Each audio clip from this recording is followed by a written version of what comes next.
اور اب میری والدہ بھی مجھے بے انتہا ٹوکتی رہتی، لیکن میں شادی کے لیے راضی نہیں تھا۔ میرے ایک بھائی نے میڈیکل کالج میں داخلہ لیا، دوسرے نے انجینئرنگ کر کے ایک بیرون ملک کمپنی کے لیے اپلائی کیا اور قسمت نے اس کا ہاتھ پکڑا اور چلا گیا۔ میرا سب سے چھوٹا بھائی آرمی جوائن کرنا چاہتا تھا اور اس کے لیے میں اسے کیڈٹ کالج میں پڑھا رہا تھا۔ زندگی کا سفر یوں ہی تیزی سے جاری و ساری تھا۔ میں جانتا تھا کہ اب اگر کسی نے مجھے پرانے حوالے سے پہچاننا بھی ہے تو میری تذلیل کرنے کے بجائے میری اجرت اور ہمت کی داستان لکھے گا، اور یہ بات سوچ کر میں ہنس پڑتا تھا۔ میرے والدین ایک اچھی زندگی گزار رہے تھے جنہیں دیکھ کر میرا سینہ اندر سے اندر تک ٹھنڈا ہو جاتا۔ مجھے اپنی بچپن کی گئی بات پر اب بار بار حیرت ہوتی۔ میں نے غصے میں صرف ایک بات کہی تھی اور اللہ تعالیٰ نے مجھ پر اتنا احسان کیا تھا کہ اس نے واقعی میں مجھے ایسی جگہ پر پہنچا دیا تھا کہ وہی لوگ جو کل تک میرا مذاق بناتے تھے اور مجھے ذلت بھرے لقب سے نوازتے تھے، اب وہ مجھ سے ملنے کے لیے گھنٹوں میرے کمرے کے باہر انتظار کرتے۔ میری عادت تھی کہ میں مختلف گاؤں دیہاتوں میں کھلی کچہری لگاتا تھا، جس کا مقصد صرف یہ تھا کہ عام عوام بھی مجھ تک پہنچنے کے لیے کسی مشکل کا شکار نہ ہو اور میں زیادہ سے زیادہ لوگوں کے چھوٹے موٹے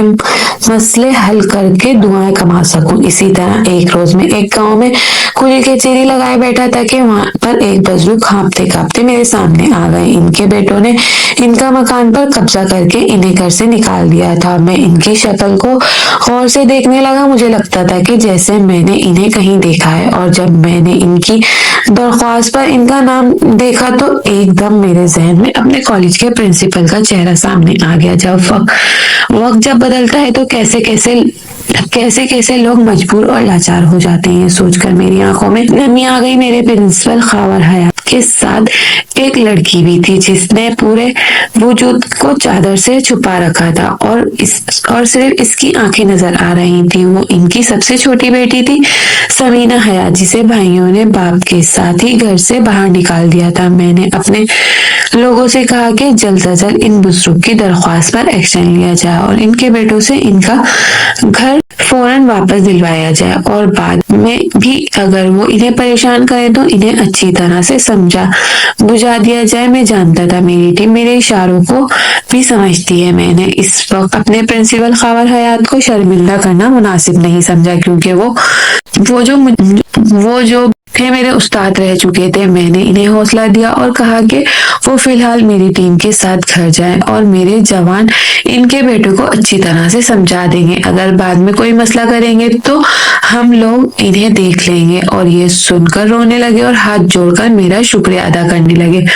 انہوں نے کانپتے ہاتھوں سے اپنی قمیض سے کچھ تڑلے موڑے نوٹ نکال کر میرے سامنے رکھے اور کہا کہ بیٹا، یہ میری طرف سے کچھ تحفہ قبول کرو۔ میں نے ان کی یہ حرکت دیکھ کر زور سے ہنس پڑا۔ میں نے چپکے سے ان کے کان کے پاس جا کر کہا، سر، میں یہ پیسے لے تو لیتا، لیکن بعد میں آپ نے الزام لگا کر اگر سب کے سامنے مارنا پیٹنا شروع کر دیا تو وہ میری بات سن کر ایک دم چونک پڑے اور اپنی آنکھوں پر زور دے کر مجھے پہچاننے کی کوشش کرنے لگے۔ میں نے ان کی مشکل آسان کر دی اور دھیرے سے کہا کہ ہیڈ ماسٹر جی، میں وہی اشرف ہوں جس کا باپ گلیوں میں جھاڑو دیتا تھا اور جس آپ جیسے لوگوں کی نالیاں صاف کرتا تھا۔ نہ چاہتے ہوئے بھی میرا لہجہ تلخ سا ہو گیا تو ماسٹر جی کے چہرے پر ایک دم ڈر اور خوف کے اثرات نمودار ہوئے، اور میں نے ان کا ہاتھ دبا کر کہا، ماسٹر جی پریشان مت ہوں، یہ بات صرف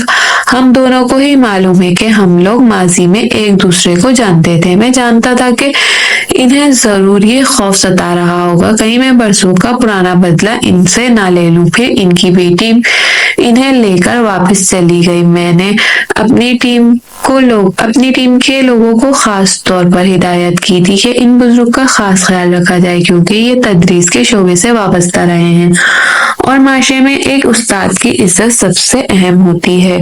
اہل محلہ نے بتایا کہ اس سے پہلے بھی ان کے بدبخت بیٹے بار بار انہیں مار پیٹ کر باہر پھینک دیتے ہیں، اور اس بار تو انہوں نے حد ہی کر دی، اپنی بہن کو بھی باپ کے ساتھ گھر سے باہر نکال کر کھڑا کر دیا۔ ان میں سے ایک اچھا